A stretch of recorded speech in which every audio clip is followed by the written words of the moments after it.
പുതിയൊരു വീഡിയോയിലേക്ക് എല്ലാ കൂട്ടുകാർക്കും സ്വാഗതം. ഇന്ന് കുറച്ച് ഹെൽത്തി ആയിട്ടുള്ള ഓട്സ് ക്യാരറ്റ് പുട്ടിൻ്റെ വീഡിയോ ആണ് കേട്ടോ നമ്മൾ അപ്ലോഡ് ചെയ്യാൻ പോകുന്നത്. വീഡിയോ കണ്ടിട്ട് ഇഷ്ടപ്പെടുകയാണെന്നുണ്ടെങ്കിൽ ചാനൽ ലൈക്ക് ചെയ്യും, ഷെയർ ചെയ്യും, കമൻറ്റ് ചെയ്യും, സബ്സ്ക്രൈബ് ചെയ്ത് സപ്പോർട്ടൂടെ ചെയ്യണേ. അപ്പോൾ താമസിക്കുന്നില്ല, നമുക്ക് നേരെ വീഡിയോയിലേക്ക് തന്നെ പോവാം.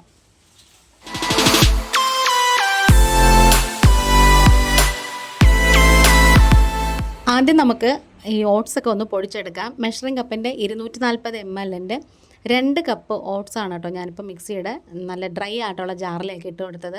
നമുക്കിത് വർക്ക് ചെയ്യൊന്നും വേണ്ട. അങ്ങനത്തെ നമുക്ക് പുട്ടിൻ്റെ ഒരു പരുവുണ്ടല്ലോ, ഭയങ്കര നൈസല്ല, ഒരു ചെറിയ തരിതരിപ്പുള്ള ആ ഒരു പരുവത്തിന് പൊടിച്ചെടുക്കാം. അത് കഴിഞ്ഞിട്ട് 1 കപ്പും കൂടെ ഞാനിപ്പോൾ പൊടിച്ചിട്ട് ഇതേപോലെ പരന്നൊരു വിസ്താരമുള്ള ബേസിനിലേക്ക് ഇട്ട് കൊടുത്തിട്ടുണ്ട്. ആവശ്യത്തിനുള്ള ഉപ്പ് നമുക്ക് ചേർത്ത് കൊടുക്കാം. ഉപ്പ് എല്ലാ സ്ഥലത്തും ആകാൻ വേണ്ടിയിട്ട് ഇതുപോലെ ചെറുതായിട്ടിങ്ങനെ ഒന്ന് മിക്സ് ചെയ്ത് കൊടുത്തതിന് ശേഷം ആവശ്യത്തിനുള്ള വെള്ളം ഒഴിച്ച് കുറച്ചായിട്ട് വെള്ളം ഒഴിച്ച് നമുക്കൊന്ന് കുഴച്ചെടുക്കാം. അപ്പോൾ പുട്ടിനൊക്കെ നമ്മൾ നനയ്ക്കുമ്പോഴത്തേക്ക് ആദ്യമേ ഫുള്ള് വെള്ളം ഒഴിക്കരുത്, കുറച്ചായിട്ട് തളിച്ച് ഒഴിച്ചൊഴിച്ച് നമുക്ക് നനച്ചെടുക്കാവൂ.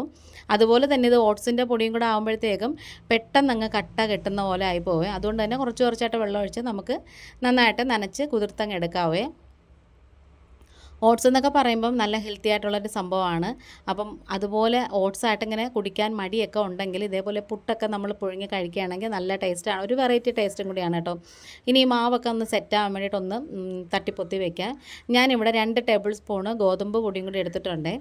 അതെന്തിനാണെന്ന് സംഭവം ഞാൻ പറഞ്ഞു തരാം. നമ്മളിനി കുഴച്ച് വെച്ചിട്ടുള്ള ആ ഓട്സിൻ്റെ മാവുണ്ടല്ലോ, അത് മിക്സിയുടെ ഡ്രൈ ആയിട്ടുള്ള ജാറിലേക്ക് ഇട്ട് കൊടുക്കാം. നമ്മൾ നേരത്തെ ഓട്സ് പൊടിച്ചില്ലേ, ആ ഒരു ജാറ് തന്നെ, അതിലേക്ക് 1 ടേബിൾ സ്പൂണ് ഗോതമ്പ് പൊടിയും കൂടി ഇട്ട് കൊടുക്കാം. ഇനി നമുക്കിതൊന്ന് പൊടിച്ചെടുക്കുമ്പോഴത്തേക്കും കറക്റ്റായിട്ട് വരും. നന്നായിട്ടിങ്ങനെ ഉണ്ട കെട്ടുക ഒന്നുമില്ല, നന്നായിട്ട് നല്ല മണൽത്തരി പോലെ പൊടിഞ്ഞ് വന്നിട്ടുണ്ട് കേട്ടോ. അങ്ങനത്തെ നമ്മളിത് ഫുള്ളും പൊടിച്ചതിന് ശേഷം ആ ബേസിനിലേക്ക് അങ്ങ് ചേർത്ത് കൊടുക്കാം. പിന്നെ ഞാനൊരു ഇടത്തരം വലുപ്പത്തിലുള്ള ക്യാരറ്റ് ചുരണ്ടിയതിന് ശേഷം കഴുകിയിട്ട് ഗ്രേറ്റ് ചെയ്തിട്ട് അതും കൂടി ഇതിലേക്ക് ചേർത്ത് കൊടുക്കുകയാണ്. അപ്പം എന്തായാലും ആ ക്യാരറ്റിൻ്റെ ഒരു നനവുണ്ടല്ലോ ഗ്രേറ്റ് ചെയ്തതിൻ്റെ, അതും കൂടി ഈ മാവിലേക്ക് അങ്ങ് പിടിച്ചെടുത്തോളും. ഇനി ഇതെല്ലാം കൂടി നന്നായിട്ട് ഒന്ന് മിക്സ് ചെയ്തെടുക്കുക. ഞാനിപ്പം ചിരട്ട മേക്കറുണ്ടല്ലോ, അതിൽ വെച്ചാണ് പുട്ട് പുഴുങ്ങുന്നത്. നിങ്ങൾക്ക് വേണമെങ്കിൽ കുറ്റി വേണമെങ്കിൽ എടുക്കാം. അപ്പം അതിൻ്റെ അടിയിൽ കുറച്ച് തേങ്ങ തിരുമ്മിയതിട്ട് കൊടുത്തതിന് ശേഷം നമുക്ക് ഫുള്ള് മാവ് നിറച്ച് കൊടുക്കാം. ഒന്ന് തട്ടിയതിന് ശേഷം നമുക്ക് ഒന്ന് ലെവലാക്കി തട്ടിയതിന് ശേഷം ബാക്കി മാവും കൂടെ വെച്ച് കൊടുക്കാം. ചെറുതായിട്ടിങ്ങനെ അമർത്തി കൊടുക്കാം. ഞാനിങ്ങനെ മോൾ ഭാഗത്ത് തേങ്ങ ഇടാറില്ല, നിങ്ങളങ്ങനെ ഇടുമെന്നുണ്ടെങ്കിൽ അങ്ങനെ ചെയ്യാമേ. ഇനി നമുക്കിത് നല്ല ആവി വരുന്ന കുക്കറിൻ്റെ മുകളിലേക്ക് അങ്ങ് വെച്ച് കൊടുക്കാം. ഒരു 3 മിനിറ്റ് 4 മിനിറ്റ് അത്രയും മതി കേട്ടോ. കാരണം അരിപ്പുട്ടാണെങ്കിൽ അത്രയും പോലും വേണ്ട. പിന്നെ ഓട്സും ഗോതമ്പൊക്കെ ആകുമ്പോൾ ഒരു ഇച്ചിരി സമയം കൂടി ആവേ.